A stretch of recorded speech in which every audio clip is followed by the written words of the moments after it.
Welcome to Common Man Cocktails. I'm your host, Derek Schomer, and it's a Monday. I forgot my sunglasses in my wife's car, so I'm kind of screwed.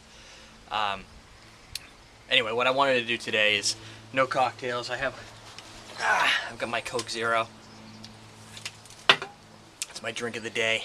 What I wanted to do is just cover some questions that people have been asking. I thought I'd do some videos on questions and answers because I get a lot of the same questions over and over, and I figure if I address them, I have a place to reference people in the future when they ask. So that's kind of where we're going with this. So I wrote a whole bunch down so far. We'll just bust through a few today. Favorite cocktail? Well, we have a playlist on YouTube that just has my favorite cocktails in it thus far. There's about 40, I think. That probably doesn't answer everybody's question. They want to know what is the one, this glorious cocktail, this my favorite thing in the world. I don't really know what that would be. If anything, I would say whiskey sour. That's my go-to drink. Boom. Answer another question. My go-to drink. If I'm at a bar, whiskey sour. Makers is usually what I go with because I usually see it. It's easy to see, and they don't always know a lot of the other bourbons, so I usually go with that one. If I see them, Basil Hayden or any of those, I'll go through those. But I think whiskey sour. If I had to make a list of just the top ones I know I like, it's Mai Tai. Anything from a Polynesian restaurant, from Scorpion to, let's see, Zombie, any of those. But realistically, Margarita, Mai Tai, and whiskey sour would be my top that come to mind. My playlist covers everything that I think is just super awesome that everybody should taste.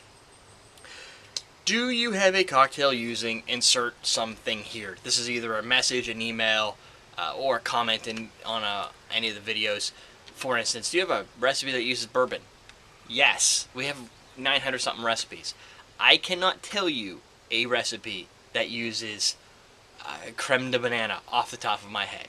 So, what my answer always has been is go to our YouTube channel. Go to where it says search channel. Type in what you want to know, and you'll find every recipe we've done that has it. I always put the recipe ingredients as part of the tag so that you can search them. Sometimes the brands might not be there, so if you can't find Midori, try Melon Liqueur. That might turn up more results. What else we got? Are you a bartender? No, I'm not a bartender. Never planned to be a bartender. Never said I was a bartender. Never attempt to pretend I'm a bartender. That's just not what I do. So, what do I do? That's another question. I am currently a field systems engineer, which is a sales position for, it's when you go and sell high-tech gear, you have somebody who's pitches and sells and does that type of stuff and does account management. I'm the guy that's the techie that goes with that person to explain the in-depth knowledge of the products. Since I've been a programmer for 10, 15 years at Cisco Systems and stuff, I've done network programming, understand protocols, and that type of thing. I've had some people say, I want to be a programmer, what should I do? I've answered those questions for them as well. So I went from a programmer, and then eventually I figured out that I could talk, so a sales hybrid made more sense, and it pays better. So that also goes back to why I don't plan on being a bartender. I can't really take a pay cut, and I don't want to work weekends. Let's see. Hope that was honest. Let's see. Oh, another question I got, that's in my other list of other questions, is do my employees know what I do and my boss know what I do? Yes. All my bosses have known what I've done since they figured it out years ago when we got a little bit bigger, and now recently transitioned to another position doing more sales. So I drive around New England all day usually, or I'm home for the day depending. So like last week, Vermont, Hartford, Boston, wherever I have to go. My boss, I let him know when I joined, hey, just to let you know, you're going to find this stuff out about me because it's on my LinkedIn profile. If you Google my name, you're going to find it. So I just completely honest with people, and they start asking questions. What do you think about this? What's a good ratio for this? You know, so it works out. And since the sales position tends to be some drinking involved with taking clients out and stuff, it's kind of synergistic in a way. Let's see, I think I have time for some more. Why is alcohol so cheap around my area? First, I'm in the United States. United States alcohol is cheaper. I think one of the reasons for that is because the laws to come into the U.S. are more structured. They're constant. There's a better consistency. So if somebody wants to bring something in the United States and it's creme de violet, I don't know, it's something off the top of my head that I don't have yet. they go through all the approval processes to get it into the U.S. and it's imported, now they can hit all the states and they can start distributing it. That's much easier than Europe, where you have states with different rules, plus you have countries with different rules, and they're all so close together that if you want to go into Europe, you might be having to approve yourself through 50 different states, 50 different countries. Some might get through, some might not. It gets expensive. Importing is going to be different, tax rates are going to be different, a lot of overhead. U.S., it's a lot easier. Not perfect. My state's a control state, so all the government sells our alcohol, which means no taxes on the alcohol. It all goes to the government, so why would you tax that? It's already basically a tax. So ours is extra cheap, and people come over the border from Massachusetts and stuff to buy under 5 liters, I think is the rule. So that would be how I would answer that question. I know Australia, Canada, some of you guys, you get it hard, and I can't help you, but I'd love to, but I just can't. Answer another question. What are the prices in blank, my region? I don't know. I'm not in your region. Let's see. Why do I pour alcohol down the drain? Because I can't drink that much alcohol. I don't want to.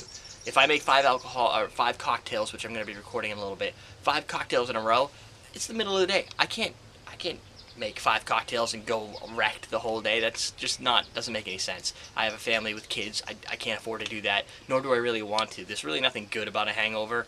So in the calorie intake, that's like 1,000 calories if I drink all those. It's just not realistic. So most cocktails, when we're done, regardless of how good they are, down the drain, because it's better for us. Which goes back to the fact that I don't really drink that much. So the whole day, a whole week, I may have really no drinks. If I go to a restaurant, I usually order iced tea, Arnold Palmer, a water with lime, or water with lemon, sorry. That's usually what I get. I don't drink that much outside of the show, and for sales reasons, if we're out at a bar or whatever, maybe a whiskey sour here and there. So before the new position where I didn't have to do a lot of socializing in that aspect, I may have had, besides the show, the 5 cocktails I sip on the show, I would probably have 1 alcohol beverage a month at a party, beer, such. That's different, but on average, I don't come home and I don't crack open a beer or anything like that. That's just not what we do. Which goes to the next question. Am I an alcoholic? No. Simple reason. If I was an alcoholic, do you think I'd have so much alcohol behind me on the show with full bottles? That wouldn't make any sense. Alcoholics, from what I understand, drink. And if they drink, they would not have a lot of alcohol around them to, display. So, hopefully that answers enough questions for today. No, I'm not on crack. Oh, lastly, how's my son?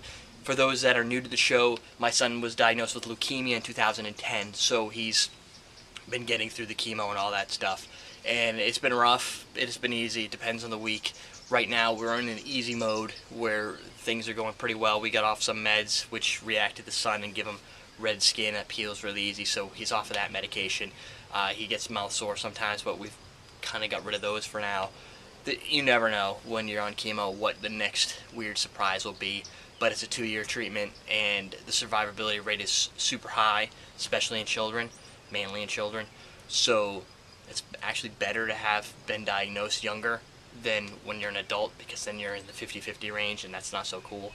So he's doing extremely well, considering he doesn't complain. It doesn't really faze him that much. He's got a port, so he gets blood drawn under his. He's got this thing installed in his that goes right to his heart for his medicine and stuff like that. And it's just another day for Liam. So thanks for all the concern. Everything's going great. I'll let you know if it doesn't, but we're good with that. I think that's enough for today. I've probably got another 20 questions to answer, so if you've sent in a question, we've got Saturdays and Mondays to answer those. Alright guys, have a good day, and we're teaching you how to drink.